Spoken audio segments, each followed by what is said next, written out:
প্রিয় ডিপ্লোমা শিক্ষার্থীরা, আজকের এই অনলাইন সেশনে তোমাদের সকলকে স্বাগত। তোমরা সকলেই জানো ডুয়েট তথা ঢাকা প্রকৌশল ও প্রযুক্তি বিশ্ববিদ্যালয় আমাদের ডিপ্লোমা শিক্ষার্থীদের জন্য একমাত্র বিএসসি করার প্রতিষ্ঠান। তো আজকে আমি তোমাদের মাঝে সেই ডুয়েট অ্যাডমিশন যে সিলেবাস, সেই সিলেবাস নিয়ে আলোচনা করতে চলেছি। তোমরা অনেকেই অনলাইন ঘেটে অনেক কিছু জানতে পারো, কিন্তু আজকে তোমাদের আমি ডুয়েট অ্যাডমিশনের সিলেবাসটা নিয়ে আলোচনা করব। তো আমরা যদি ডুয়েট, তোমরা হয়তোবা জানো যে ডুয়েট অ্যাডমিশন যে পরীক্ষার সিস্টেমটা আমাদের, সেটা দুইটা ভাগে ভাগ করা হয়। একটা হচ্ছে নন ডিপার্টমেন্ট পার্ট, একটা হচ্ছে ডিপার্টমেন্ট পার্ট। তোমাদের আরও জানিয়ে রাখি, আমাদের যে ডুয়েট অ্যাডমিশনের পরীক্ষা হয় সেটা মূলত হয় 300 মার্কের। তার 150 মার্ক থাকে নন ডিপার্টমেন্টের জন্য এবং 150 মার্ক থাকে বাকি ডিপার্টমেন্টের জন্য। তো ডিপার্টমেন্ট অনুযায়ী আলাদা আলাদা সিলেবাসে আলাদা আলাদা মার্কেট ডিস্ট্রিবিউশন থাকে, আমি সেটা নিয়ে পরে আলোচনা করব। তো আমি আজকে যেটা আলোচনা করব বা এখন যেটা আলোচনা করব সেটা হচ্ছে নন ডিপার্টমেন্ট পার্ট। তো নন ডিপার্টমেন্ট পার্টের মধ্যে আমাদের বেশ কয়েকটা ভাগ আছে। যেমন প্রথমে আসে ফিজিক্স, তারপরে আসে ম্যাথ, তারপরে কেমিস্ট্রি, তারপরে আসবে আমাদের ইংলিশ। তো এই চারটা টপিকের মধ্যে আমাদের এই চারটা সাবজেক্টের জন্য আলাদা আলাদা মার্কেট ডিস্ট্রিবিউশন আছে। যেমন আমাদের ফিজিক্সের জন্য আছে 40 মার্ক, ম্যাথের জন্য থাকে 40 মার্ক, কেমিস্ট্রিতে থাকে 40 মার্ক এবং ইংলিশের জন্য থাকে 30 মার্ক। তো গত 2 বছর আগেও আমাদের এই চারটা টপিক মিলে আমাদের অ্যাভারেজ 60 মার্ক, তোমরা যেটাকে জানো অনেকেই বলে 52.5 পেলে পাস হয়। তো আমরা অ্যারাউন্ড যদি 60 মার্ক ধরি যে আমাদের 60 মার্ক পেলে আমাদের পাস হয়। এরপরে আমাদের রয়েছে ইংলিশ। ইংলিশে আমাদের 30 মার্কের প্রশ্ন থাকে। তো 30 মার্কের মধ্যে গত 2 বছর আমাদের ডুয়েটের সিস্টেম করেছে, সেটা হচ্ছে ইংলিশে আমাকে পাস না করলে আমাকে ডুয়েটে চান্স হবে না। অ্যাডমিশনে আমি যত মার্ক এদিকে ফিজিক্স, ম্যাথ, কেমিস্ট্রি মিলাই যত মার্কই পাই না কেন, আমি যদি ইংলিশে পাস না করতে পারি তাহলে আমার এই খাতাগুলো মানে গ্রান্টেড হবে না। তো সেই ক্ষেত্রে আমাকে ইংলিশে পাস মার্ক হচ্ছে আমাদের 6 মার্ক হচ্ছে আমাদের ইংলিশে 6 মার্কে আমাদের ডুয়েটের জন্য পাস করতে হবে। তো আমি ডিপার্টমেন্ট টপিক, যেহেতু আমি মেকানিক্যাল ডিপার্টমেন্টের স্টুডেন্ট, আমি মূলত অন্য ডিপার্টমেন্ট নিয়ে তো আলোচনা করতে পারবো না, আমি মূলত মেকানিক্যাল ডিপার্টমেন্ট নিয়ে আলোচনা করবো। আমি মেকানিক্যাল ডিপার্টমেন্টের যে সিলেবাস সেটা জন্য একটা আলাদা ভিডিও পাবলিশ করবো। তো আমি আজকে তোমাদের ফিজিক্স, ম্যাথ, কেমিস্ট্রি, ইংলিশ এর কোশ্চেন কী রকম হয় সেটা নিয়ে এখন আমি তোমাদের আলোচনা করব। তো চলো শুরু করা যাক। আমি প্রথমে শুরু করব ম্যাথ পার্ট নিয়ে। তো ম্যাথ পার্টের মধ্যে আমাদের আবার চারটা আলাদা আলাদা ভাগ আছে। যেমন একটা হচ্ছে জ্যামিতি, একটা ত্রিকোণমিতি, একটা বীজগণিত, একটা হচ্ছে ক্যালকুলাস। ক্যালকুলাসের মধ্যে আবার ডিফারেন্সিয়েশন আছে, আবার ইন্টিগ্রেশন আছে। তো এই টোটাল ম্যাথ পার্টের যে তোমার চারটা, এখানে জ্যামিতি, ত্রিকোণমিতি, বীজগণিত আর ক্যালকুলাস, এখান থেকে মোটামুটি সর্বনিম্ন 4টা ম্যাথ তোমাদের থাকবে। আমি সর্বনিম্ন কেন বলছি, কারণ বিগত এখন থেকে 5-6 বছর আগে অ্যাডমিশন টেস্টে দেখা গেছে যে ম্যাথ থেকে টোটালি 4টা ম্যাথ আসতো, 4 আসতো 32 মার্ক আর 4টা এমসিকিউ আসতো, যেখানে থাকতে হচ্ছে আমাদের 8 মার্ক, এই টোটালি থাকতো 40 মার্ক। কিন্তু বিগত 2-3 বছরের পরীক্ষাতে দেখা যায় আসলে এরকম কোনো লিমিটেশন নাই যে এখান থেকে একটা করে থাকবে।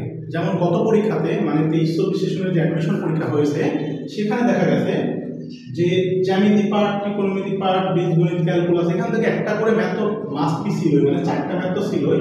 কোনো সেটে মানে আমাদের ডুয়েটের অ্যাডমিশনে 4 সেট কোশ্চেন হয়। প্রথম দিন সকালের জন্য 1 শিট, বিকালের জন্য 1 শিট, পরের দিন সকালের জন্য 1 শিট, বিকালের জন্য 1 শিট। কোনো সেটে দেখা গেছে জ্যামিতি মানে এই ম্যাথ পার্ট থেকে তোমার টোটালি 4টা ম্যাথ ছিল, আবার কোনো সেটে দেখা গেছে 5টা ম্যাথ ছিল, আবার কোনো সেটে 6টা ম্যাথ ছিল। তো এই ক্ষেত্রে আসলে এখন আসলে ওইভাবে বলা সম্ভব না যে এই 4টা থেকে 4টা ম্যাথ থাকবে। 4টা ম্যাথ তো মিনিমাম থাকবে, সেখানে ম্যাক্সিমাম 6টা ম্যাথও থাকতে পারে যদি আমরা বিগত সালের অ্যাডমিশন টেস্টটা খেয়াল করি। ফিজিক্সের মধ্যে একটা টপিক হচ্ছে ভৌত পার্ট প্লাস আর্কিমিডিস পার্ট। কোনো গাজীপুরে কোনো জায়গায় আবার এই দুইটাকে টোটাল মিলাই হচ্ছে ভৌত পার্ট বলে। সেখানে বলে হিট পার্ট একটা আছে সাউন্ড পার্ট, একটা লাইট পার্ট, একটা অ্যাটমিক পার্ট।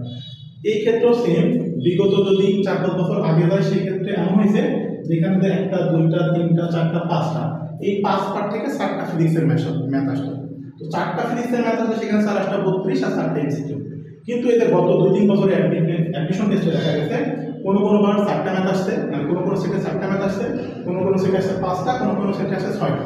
তো আগের অ্যাডমিশন টেস্ট আর এখনকার অ্যাডমিশন টেস্টের মধ্যে অনেকটা তফাৎ হয়ে গেছে। আগে দেখা যাচ্ছে অনেকেই এখানে সাউন্ড অথবা লাইট পার্ট অথবা স্কিমার যে কোনো একটা পার্ট স্কিপ অনেক সময় চান্স পেয়ে গেছে। যদি কপাল ভালো দেখা যাচ্ছে সে যে পার্টটা স্কিপ করছে ওই পার্টটা দেখা যাচ্ছে পরীক্ষাতে আসে না, সেই ক্ষেত্রে সে চান্স পেয়ে গেছে। কিন্তু বর্তমান অ্যাডমিশনের প্রেক্ষাপট আমি যদি সেখানে বিবেচনা করি তাহলে এখানে কোনো পার্ট বাদ দেওয়ার কোনো সুযোগ নেই। আমি আশা করছি আমি এই 2টা টপিক নিয়ে তোমাদের আলোচনা করে খুব ভালোভাবে বোঝাতে পেরেছি। এখন আমাদের বাকি আছে কেমিস্ট্রি আর ইংলিশ। তো চলো যাই আমরা পরের টপিকে আসি। তো চলো এখন আমরা কেমিস্ট্রি এবং ইংলিশের সিলেবাস সম্পর্কে জেনে নিই। কেমিস্ট্রির যে সিলেবাসটা এটাকে 3টা ভাগে ভাগ করা যায়। একটা হচ্ছে কেমিস্ট্রি ভৌত পার্ট, যার মধ্যে আরো অনেক অধ্যায় আছে, আমি অধ্যায় ভিত্তিক চেষ্টা করবো পরবর্তীতে আলোচনা করার জন্য। তারপর আছে জৈব যৌগ পার্ট, এর মধ্যে অধ্যায় ভিত্তিক আলোচনা আছে। এরপর আছে কেমিস্ট্রি ম্যাথ পার্ট।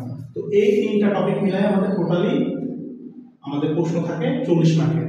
এর মধ্যে যেমন এই টোটাল পার্টের মধ্যে যেমন আমাদের ট্রু ফলস থাকতে পারে, শূন্য স্থান থাকতে পারে, এখানে ম্যাথ থেকে ম্যাথ থাকবে, তারপরে এদিকে এমসিকিউ থাকবে, এই সব আবার এদিকে শর্ট কোশ্চেন থাকে। এই সব মিলায় আমাদের মার্ক হয় 40 মার্ক। আমি আশা করি তোমাদের বোঝাতে পেরেছি। এরপরে চলো ইংলিশ নিয়ে একটু আলোচনা করা যাক। তো ইংলিশে যদি আমরা সিলেবাস নিয়ে আলোচনা করতে চাই, দেখো প্রথমে আছে uses of tense, sentence structure আছে, পার্টস অফ স্পিচ আছে যেটা অনেক ভেরি ইম্পর্টেন্ট।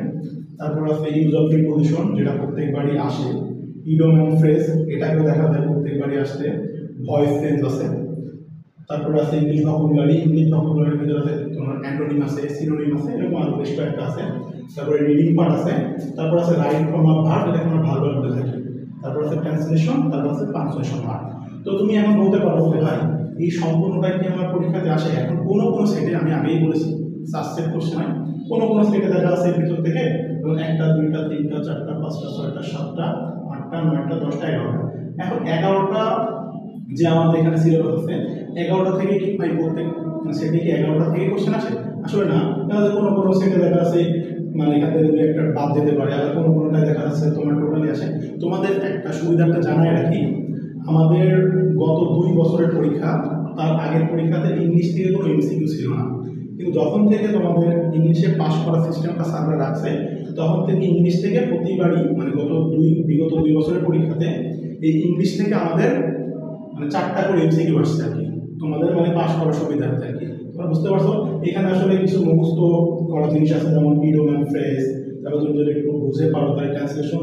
আসলে তোমাদের হয়তো ভয় লাগতে পারে ভাই ইংলিশে, আসলে আমরা যারা ডিপ্লোমা স্টুডেন্ট আছি ডিপ্লোমাতে তো আমাদের ইংলিশে অনেক মানে খুবই খারাপ অবস্থা, হাতে করে কিছু স্টুডেন্ট ছাড়া। তোমরা বলতে পারো ভাই আমার দ্বারা কি ইংলিশে পাস করা সম্ভব? আসলে ইংলিশে পাস করা সম্ভব, কারণ এখানে 4টা এমসিকিউ থাকে, প্লাস এখানে তোমার পাস করার জন্য যথেষ্ট এখানে জায়গা। যেমন তুমি রাইট ফ্রম আ ভার্ব একটু ভালো করে যদি পড়ো এখান থেকে কমন পাইতে পারো, পার্টস অফ স্পিচ কমন পাইতে পারো, তোমার হচ্ছে ইউজ অফ প্রিপোজিশন পাইতে পারো, ইডিয়ম ফ্রেজ পাবা, ভয়েস চেঞ্জ পারতে পারো, অ্যান্টোনিম সিনোনিম পারতে পারো। আসলে ওভারঅল তুমি যদি একটু ভালো করে মানে মোটামুটি প্রিপারেশন নাও তাহলে ইংলিশে তুমি দেখা যাবে দুইটার হলে 12 থেকে 15 মার্ক তুমি ক্যারি করতে পারবে। আমি আশা করছি আমি তোমাদের মোটামুটি আমাদের যে অ্যাডমিশনের যে সিলেবাস নন ডিপার্টমেন্টের যে পার্টটা এটা আমি তোমাদেরকে ক্লিয়ার করতে পারছি। আমি পরবর্তীতে যেহেতু আমি মেকানিক্যাল ডিপার্টমেন্টের স্টুডেন্ট, আমি চেষ্টা করবো মেকানিক্যাল ডিপার্টমেন্টের কি টাইপের প্রশ্ন হয় এবং কীভাবে কেমন মার্ক আসে আমি এটা নিয়ে আলোচনা করবো। তো আশা করি সকলে বুঝতে পেরেছ। তো সকলকে ধন্যবাদ।